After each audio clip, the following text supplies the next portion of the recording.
So Sanford was gracious to join us he came from Kentucky. He's actually lived in 3 different places. He did the reverse Triple Crown, right?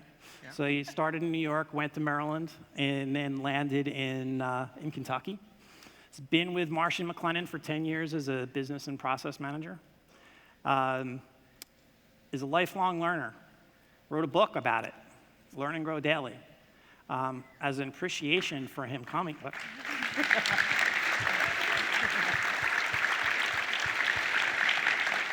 So if you might want to get on the Amazon, get his book up the list.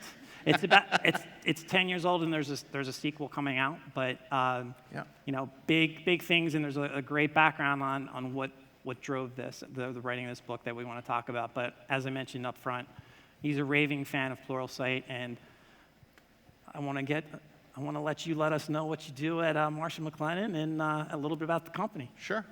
Well, Marsh McLennan Companies, MMC, is the world's premier professional services firm. We have about 65,000 colleagues around the globe, 700 locations in 130 different countries. That being said, I work in the IT back end, but our company has Marsh, which is risk management, Mercer, which is human resource management consulting, and Oliver Wyman, management consulting, and Guy Carpenter, which is reinsurance. And then in the corporate, we have the Marsh & McLennan Companies Global Technology Infrastructure, or MGTI. That's where I sit. I'm behind the scenes, keeping things running. And so I'm the administrator for Pluralsight for our multiple instances. Our company has enjoyed Pluralsight so much that the different companies got different instances of Pluralsight independently. And so we're looking forward to merging them all as we continue to grow in our usage. And so my day-to-day job is basically, yes, send me in, coach. I branded myself as the guy to go to if you don't know where to go to. And so I have a lot of people coming to me for stuff. So I just take care of things. I think Arnold Schwarzenegger said it best. I take care of things, all sorts of things. What's your favorite T-shirt? My favorite T-shirt? Yeah. Oh, you want me to do that early? Okay. Oh, I'm out of sync. Well, let's see. Well, I don't know.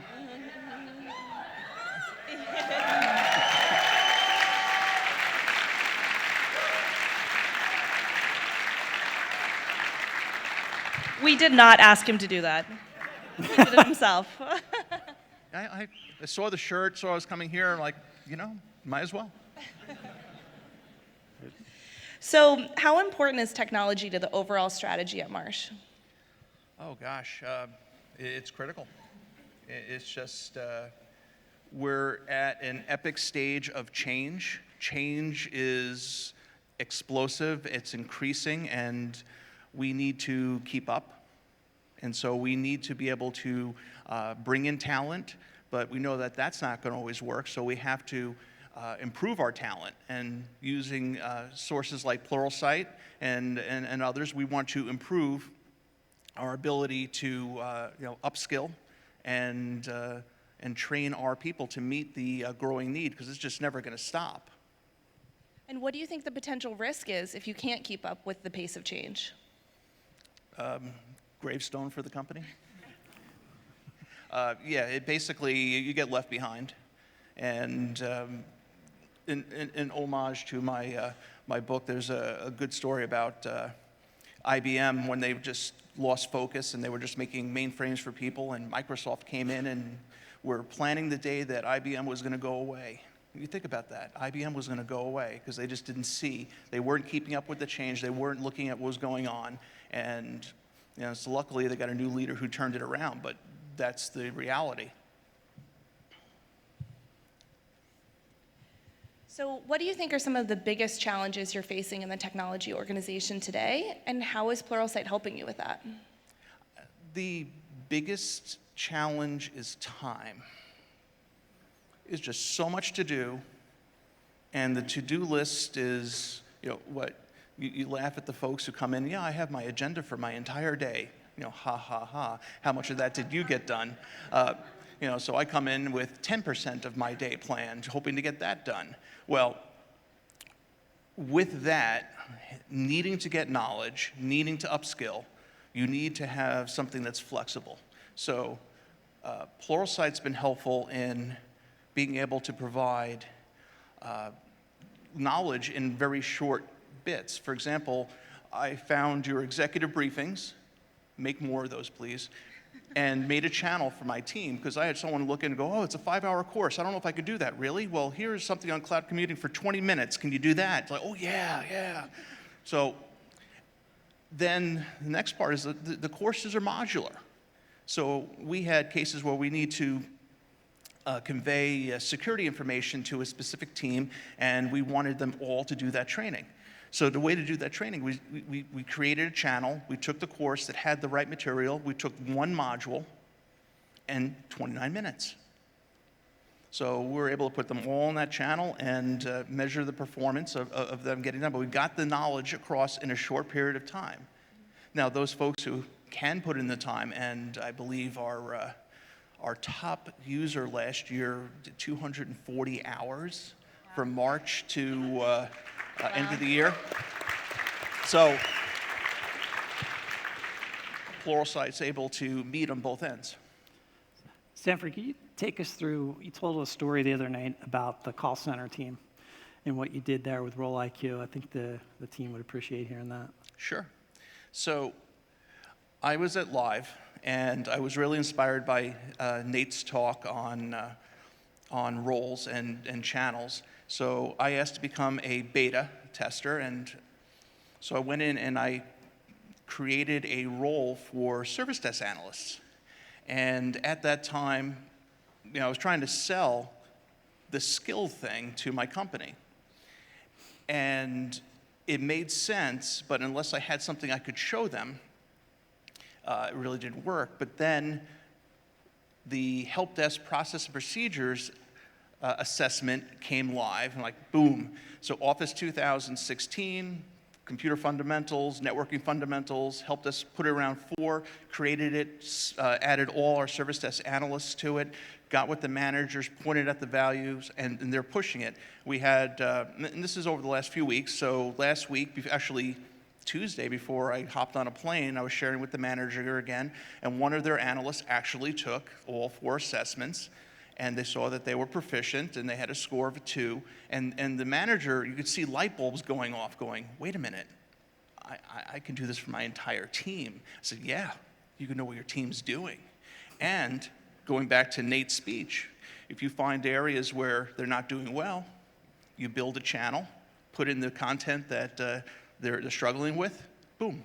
So it's powerful, and we're going to continue to do that as I can nail down specific roles and get the buy-in. And we're focusing on promoting it as self-improvement. You do the assessments so that you can improve yourself. We want to try to avoid the message of management looking down, because that'll scare people away. And so it's how you market it. And you mentioned selling Pluralsight internally, and you've talked about being a raving fan. What do you think made you a raving fan? Peter Cipollone and Lori Boyland.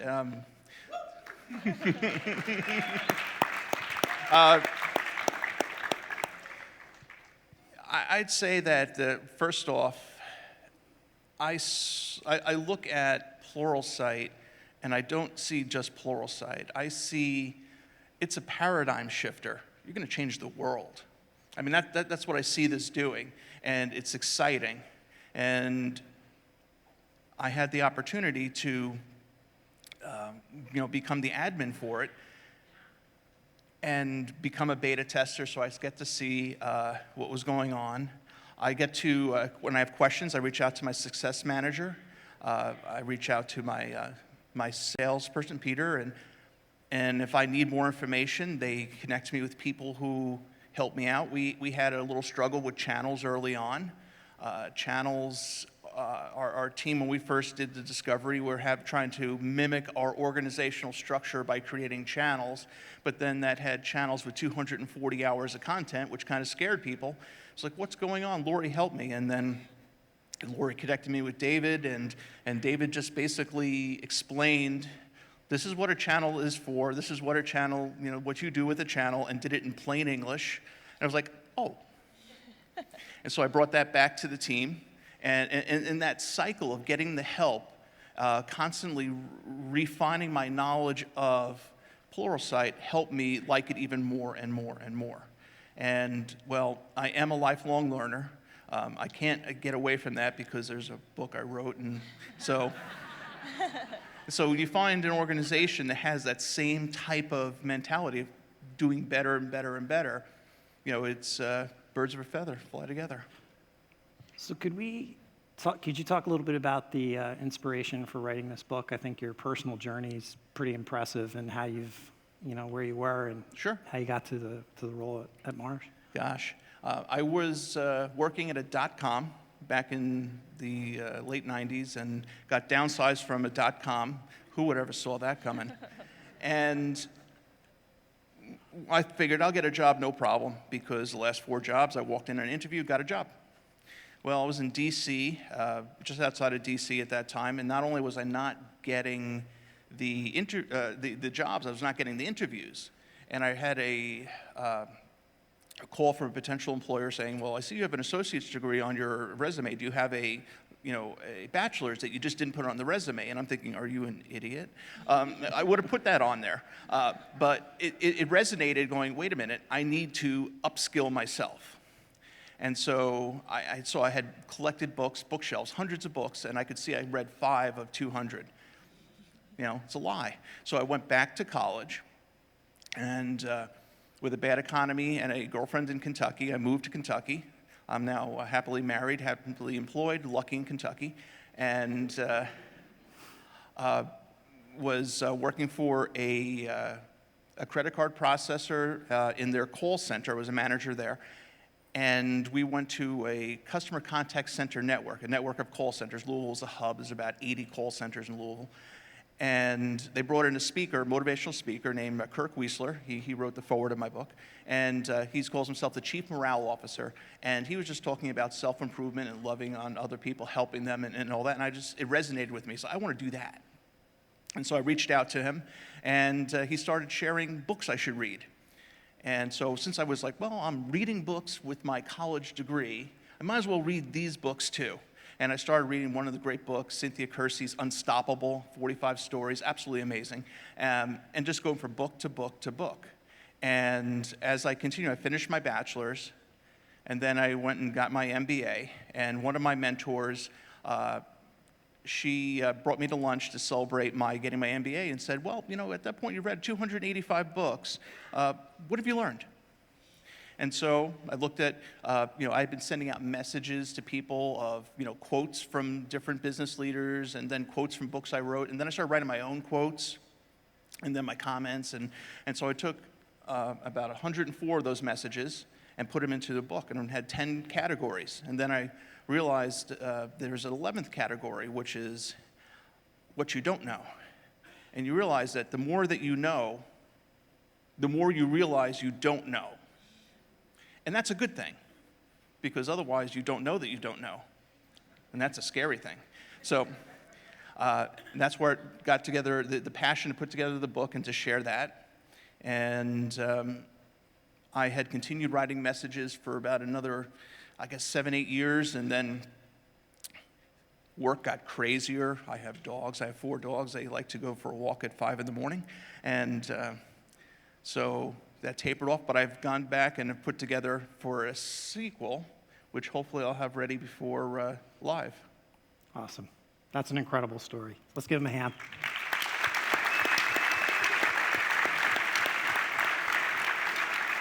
So you mentioned Live. You're wearing your shirt from Live. Can you tell us a little bit about your experience there? Wow, what a presentation! It was, just background. I've worked in conventions. I've helped run, small conventions. So I love logistics. I love to find out what's going on. And that is one well-run show. And so,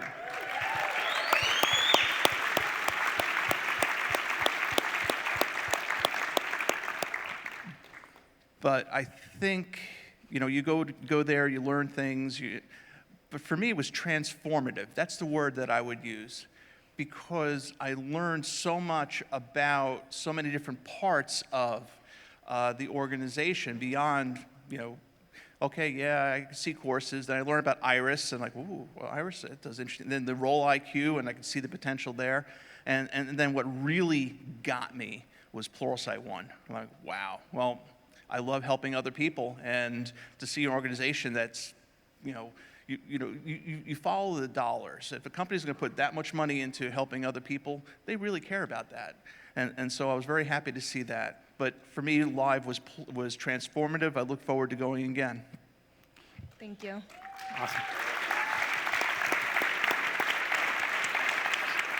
So Sanford, with our last bit of time, any words of wisdom, things we should be thinking about moving forward, doing better, anything you want to highlight for us as a means for us to learn?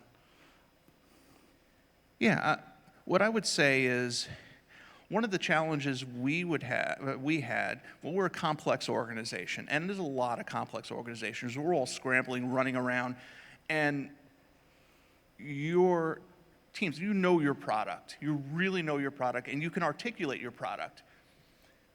But it's kind of understanding, does your audience get it?